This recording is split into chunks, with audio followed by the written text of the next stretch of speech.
Hi, I am Wolfgang Halen.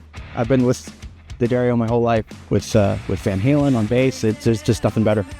And I say it right, the Dario. Nobody says it right. Yeah. You got to learn about this thing. Sure.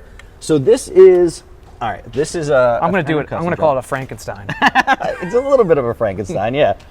This was made in the custom shop by Dennis Galzuka, and he made a Fender long scale Jaguar, right? Which I saw him make and was like, oh my God, what is that? Yeah. So I called up Michael, who is my amazing Michael Schultz. He's my amazing Fender rep who's never let me down on anything. He's amazing. He's the greatest. He'll always. He gets a lot of name drops, so he must do a good job. Dude, I love you. Seriously, he's so good. So he put me in touch with Dennis, and we talked about building one for me. And what we did was another friend of mine, Mike Adams, he's like, I think he's like the Fender like offset guru. He's like the Obi-Wan of offsets. Uh-huh. He knows everything about everything. He found this 60s Jazzmaster in a basement somewhere. Now, Mike, correct me if I'm wrong on this in the comments or something like that, but he found it. I think he was like on a guitar safari, right? And he was looking for something else, but he found this Jazzmaster rather, in like a corner of a basement, and it was like flooded out. And he ended up making a deal for it, got this guitar. He calls it Pancake, and it's one of the greatest guitars I've ever played. Really? He brings it around. It's like, you know when they bring like puppies to hospitals? Yeah. It's like that. Like he brings it to like bands on tours to like make you feel better. Yeah, it's like that kind of a thing. And so I played it. I loved it. There's something about the neck feel on that guitar that's just incredible. So what we did was, when I knew that Dennis was going to build me this guitar, went to the pickup configuration, but I was like, can you bring Pancake down, let them scan the neck, and then recreate it for this guitar? So this is the third Pancake. So there's number 1 that is in the MyChem rig, and this is number 2 of my Fender long scales, and this also has the Pancake neck. If you want to feel that, it's pretty amazing. Oh, wow. There's something about it. It's like, it's flat, but not too flat. No, you know no. what I mean? Like it's not too wide. It's just the perfect neck. For people keeping score at home, the long scale just refers to it to being like the full 25 and a half? Yes. Okay. Yeah.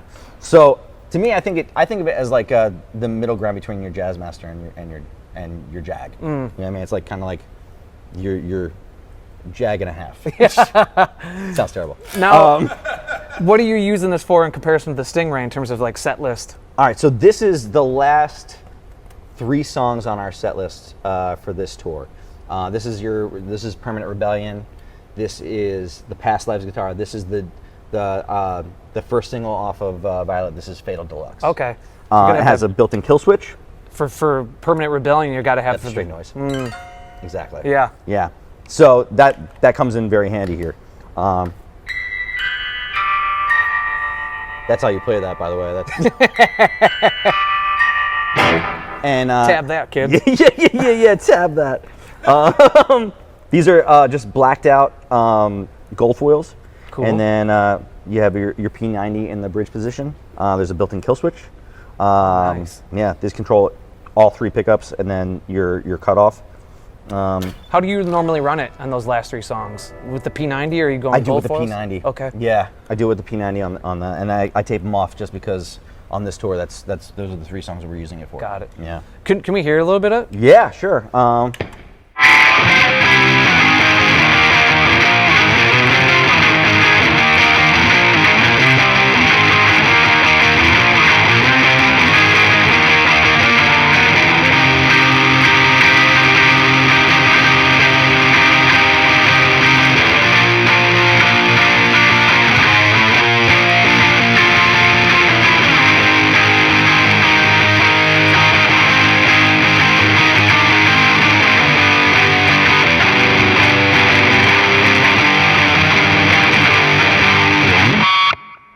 Yeah. She purrs. She's great. Yeah. Such a fun guitar to play. And that's the thing too, right? Like, the reason that guitar players, I feel like, end up having so many guitars is because it's nice to have things around that, one, like, are attractive to you. Like if it's an unattractive guitar, you're not going to pick it up as much. Yeah. You know what I mean? But also like, for me at least, if I hit like a closed door in a song, or I'm trying to write something, I hit like just a block, picking up another instrument that makes me play in a different way will often get me through and either open up a new door and send me in a new direction, or just change my frame of mind. You know? There's a Fender, I think it's called a Carbonita Borracha. Oh yeah, yeah, It's yeah. like it's an offset, but it's reversed. And somehow, some way, it makes your hand sit in a different position. And forever, if I'm not feeling creative, or if I can't come out of a hole, like if I sit down and I'll write something on that guitar, it's crazy. Huh? Yeah,